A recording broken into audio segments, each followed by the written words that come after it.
Halo, salam jumpa kembali dalam sekolah kehidupan, sekolah yang gak pernah ada tamat-tamatnya ini. Karena dalam kehidupan kita belajar, dan terus belajar sampai Tuhan memanggil kita. Terima kasih buat semua rekan pejuang kehidupan yang terus mendukung channel ini dengan cara like, komen, share, subscribe, bahkan menonton video ini sampai dengan selesai, sehingga channel ini terus bisa eksis, menyampaikan firman Tuhan, menyampaikan kabar baik, bahkan memberikan pelajaran-pelajaran kehidupan bagi kita semua. Nah, pada hari ini pelajaran kehidupan itu kita ambil dari Lukas 19 ayat 1 sampai 10. Ini sudah tidak asing lagi. Ini kisah tentang Zakheus, pemungut cukai, ya. Nah, Alkitab mencatat Zakheus adalah seorang kepala pemungut cukai yang kaya raya. Nah, pada waktu itu, ya, profesinya itu bukanlah profesi yang mudah, ya. Sekalipun penghasilannya melimpah, sekalipun memiliki kekayaan yang melimpah, Zakheus sangat tidak disukai oleh orang banyak, ya, karena dia bekerja untuk pemerintahan Romawi yang menjajah bangsa Israel pada waktu itu, sehingga Zakheus dianggap sebagai pengkhianat negara dan agama. Nah, selain itu juga seringkali Zakheus mengenakan pajak yang tidak wajar kepada orang-orang sebangsanya dan bahkan memeras mereka. Intinya kehidupan yang dijalani oleh Zakheus adalah kehidupan yang tidak mudah, diwarnai dengan godaan, diwarnai dengan kebencian, sering jadi bahan omongan orang dan sebagainya. Nah, tetapi suatu hari kehidupan Zakheus berubah. Dari kebiasaannya menipu dan memeras orang menjadi pemurah. Dari dibenci orang menjadi disukai banyak orang. Ya. Apa yang membuat kehidupan Zakheus berubah? Ya, yang membuat kehidupan Zakheus berubah adalah perjumpaan dengan Yesuslah yang membuat hidupnya diubahkan sedemikian rupa. Nah, sudah sering sekali Zakheus mendengar tentang Yesus dari orang-orang, dari mulut orang. Nah, bagaimana Yesus melakukan perkara-perkara ajaib, mengajarkan tentang kerajaan surga. Nah, namun semua hal-hal yang hebat yang dia dengar tentang Yesus itu hanya dia dengar dari orang, ya, apa kata orang.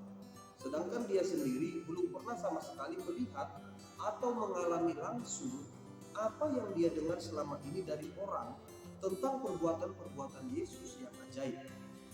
Nah, sehingga hal itulah yang mendorong dia untuk berjumpa langsung dengan Yesus. Nah, tetapi ada keraguan dalam hatinya. Mungkinkah dia akan berjumpa dengan Yesus? Karena dia tidak tahu kapan waktunya. Karena dia sadar banyak kekurangan dalam dirinya. Dia berbadan pendek. Karena banyak orang yang tidak suka dengan dia. Karena pamornya atau track recordnya yang jelek selama ini.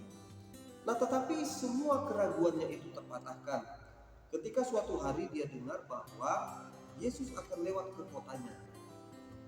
Sehingga dia katakan kepada dirinya, inilah waktunya untuk berjumpa langsung dengan Yesus yang hebat itu.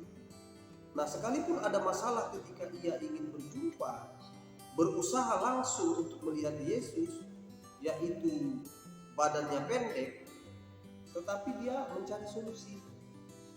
Dia putar otak, dia baca situasi, dan dia bisa mengatasi masalahnya itu. Sekalipun dalam menyelesaikan masalahnya itu, dia harus bayar harga, memanjat pohon, mempertaruhkan harga diri dan jabatannya.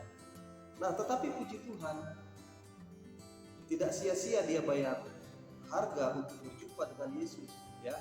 Tanpa dia sangka-sangka, Yesus mengarahkan pandangannya kepada dia dan berkata, Zakheus, turunlah. Hari ini aku harus menumpang di rumahmu. Wah, seperti disambar petir. Zakheus mendengar itu. Dia tidak menyangka Yesus akan mampir ke rumahnya. Hatinya sangat bersukacita karena pada zaman itu Yesus sedang viral. Di mana-mana orang cerita hanya tentang Yesus.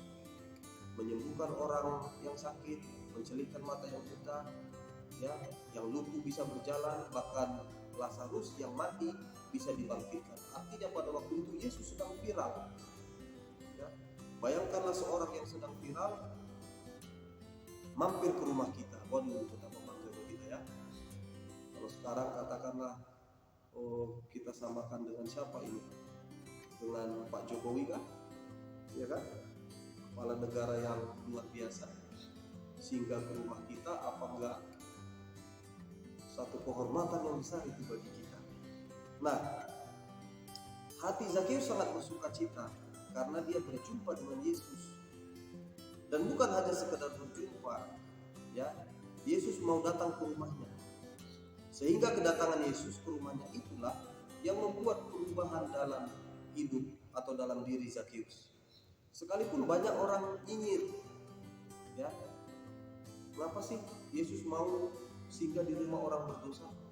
Kenapa sih Yesus mau singgah ke tempat orang pelit, ke tempat penipu, ke tempat pemeras? Banyak orang yang nyinyir pada waktu itu. Nah, Zakheus sudah berubah.